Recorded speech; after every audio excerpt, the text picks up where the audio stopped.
تلوار دیتی ہے۔ یہاں پر جو وفا کی مثال قائم کی مولا عباس علیہ السلام نے، اس کو سنہری حروف کے ساتھ لکھا گیا۔ ہم کیا دیکھتے ہیں، مولا عباس کو جب مشق سکینہ پہناتی ہے تو عباس جھکتے جھکتے جھکتے اتنا جھک جاتے ہیں، مولا عباس کے ہاتھ سکینہ کے پاؤں سے مس ہوتے ہیں۔ اسی جگہ پر وفا سلام کرتی ہے اور بی بی زہرا کہتے ہوں گے کہ عباس تو جتنا جھکا ہے اتنے ہی تیرے پرچم کو میں قیامت تک سر بلند رکھوں گی۔ اپنے چچا عباس کو شہزادی سکینہ تیار کر کے لے آتی ہے۔ جب دور سے امام حسین علیہ السلام اپنے بھائی کو آتا ہوا دیکھتے ہیں، اٹھ کھڑے ہوتے ہیں اور پوچھتے ہیں عباس کس طرف جانے کی تیاری ہے؟ میرے مولا رو کر کہتے ہیں مولا حسین میں علی اصغر کے لیے پانی لینے جا رہا ہوں۔ اور بی بی سکینہ قریب جا کر کہتی ہے بابا میرا اصغر پیاسا ہے، اگر اصغر کو پانی نہ ملا میرا اصغر نہیں بچے گا۔ اس پر میرے مولا رو کر فرماتے ہیں سکینہ اگر تو چچا کو مقتل گاہ کی طرف بھیج دے گی تو نہ تیرا بچے گا نہ میرا بچے گا۔ میرے مولا حسین علیہ السلام اجازت دیتے ہیں، تیر اور تلوار مولا عباس سے لے لیتے ہیں اور کہتے ہیں عباس تو جنگ نہیں کرے گا، اگر تو جنگ کرے گا تو جتنے شامیوں اور کوفیوں کو مارے گا اتنا میری زینب، ام کلثوم اور سکینہ کو شامی اور کوفی ماریں گے۔ ہاں آزادارو، بس مولا عباس کو اجازت مل جاتی ہے۔ خیام میں اعلان ہو جاتا ہے اب عباس کا گھوڑا مقتل گاہ کی طرف جانے کے لیے تیار ہوتا ہے۔ ہر بی بی نے پتھروں کا ماتم کیا، کوئی بی بی بین کر کے کہتی ہے واہ محمدہ، کوئی بین کر کے کہتی ہے واہ غربتہ، اور تاریخ لکھتی ہے ایک بی بی جو کھڑی ہو کر آسمان کی طرف منہ کر کر کہتی ہے واہ حجابہ، ہائے میری چادر۔ بی بی رو کے کہتی ہے واہ حجابہ واہ حجابہ۔ اب عباس کا گھوڑا نہیں، عباس کا لاشا مقتل گاہ کی طرف جاتا ہے۔ اب حیدر کرار کا پسر مقتل گاہ کی طرف جاتا ہے۔ عمر ابن سعد اپنے لشکر کو الرٹ کر دیتا ہے ہر طرف سے گھیر لو، تجھے نہیں پتا یہ حیدر کرار کا پسر ہے، تجھے نہیں پتا کہ یہ عباس دلاور ہے، اب تم نہیں جانتے ہو یہ جنگ کیسے کرے گا۔ مولا عباس نے جنگ شروع کی اور ہر کوفی اور شامی کا سر فضاؤں میں اڑتا ہوا نظر آیا۔ بس میرے مولا عباس کا نہر فرات پر قبضہ ہو جاتا ہے، مشق سکینہ بھری جاتی ہے۔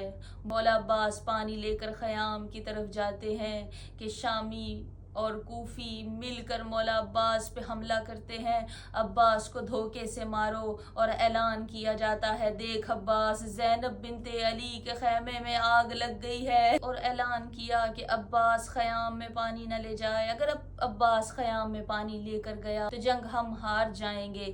ہاں آزادارو، ایک شامی میرے مولا پہ چھپ کے وار کرتا ہے، مولا کا دایاں بازو قلم ہو جاتا ہے، اور پھر دوسری طرف سے وار کرتا ہے، میرے مولا کا بایاں بازو قلم ہو جاتا ہے۔ جو مشق سکینہ میرے مولا نے پکڑی ہوئی تھی، میرے مولا وہ مشق سکینہ اپنے منہ میں دبا لیتے ہیں، اور خدا لعنت کرے ایک شامی میرے مولا عباس کے سر میں گرز مارتا ہے، میرے مولا کا سر زخمی ہو جاتا ہے۔ خدا لعنت کرے، ہرملا پر ہرملا دور سے تیر مارتا ہے، مولا عباس کی آنکھ میں تیر لگتا ہے، مشق سکینہ چھٹ جاتی ہے، مشق سکینہ سے پانی ختم ہو جاتا ہے۔ عزادارو مجھے یہ بتاؤ، جب کوئی گھوڑے سے گرتا ہے اپنے بازوؤں کا سہارا لیتا ہے، خدا جانے عباس دلاور گھوڑے سے کیسے گرا ہوگا۔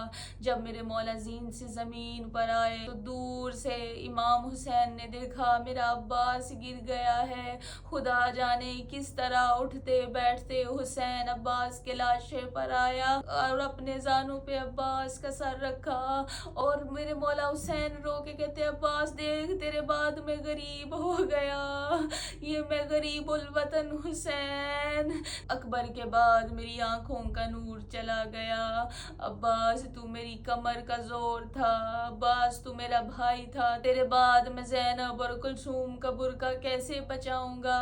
مولا حسین کہتے عباس میں تجھ پر راضی، لیکن تو میری ایک بات مان۔ میرے مولا عباس کہتے ہیں کیا بات میں مانوں آپ کی؟ میرے مولا فرماتے ہیں عباس اس غربت کے عالم میں مجھے اکیلا چھوڑ کر نہ جا۔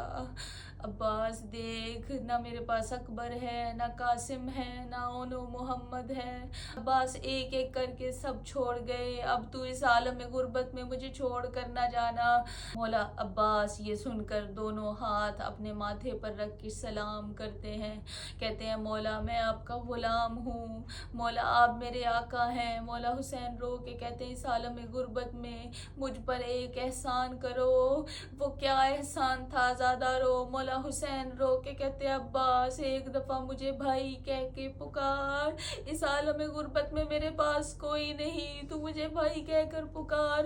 رو کے میرے مولا عباس کہتے ہیں نہیں مولا حسین، مجھے میری ماں نے منع کیا تھا، میری ماں ام البنین کہتی ہے یہ تیرے آقا زادے ہیں، یہ تیرے مولا ہیں، تو ان کا غلام ہے۔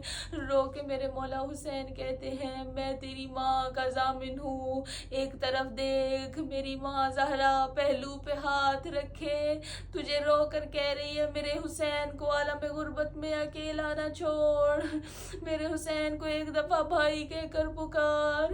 اس پر مولا عباس کہتے ہیں میرے کربلا کا غریب ویر اور میرا حسین ویر، میں تجھے اکبر کا پرسہ دوں، میں تجھے قاسم کا پرسہ دوں۔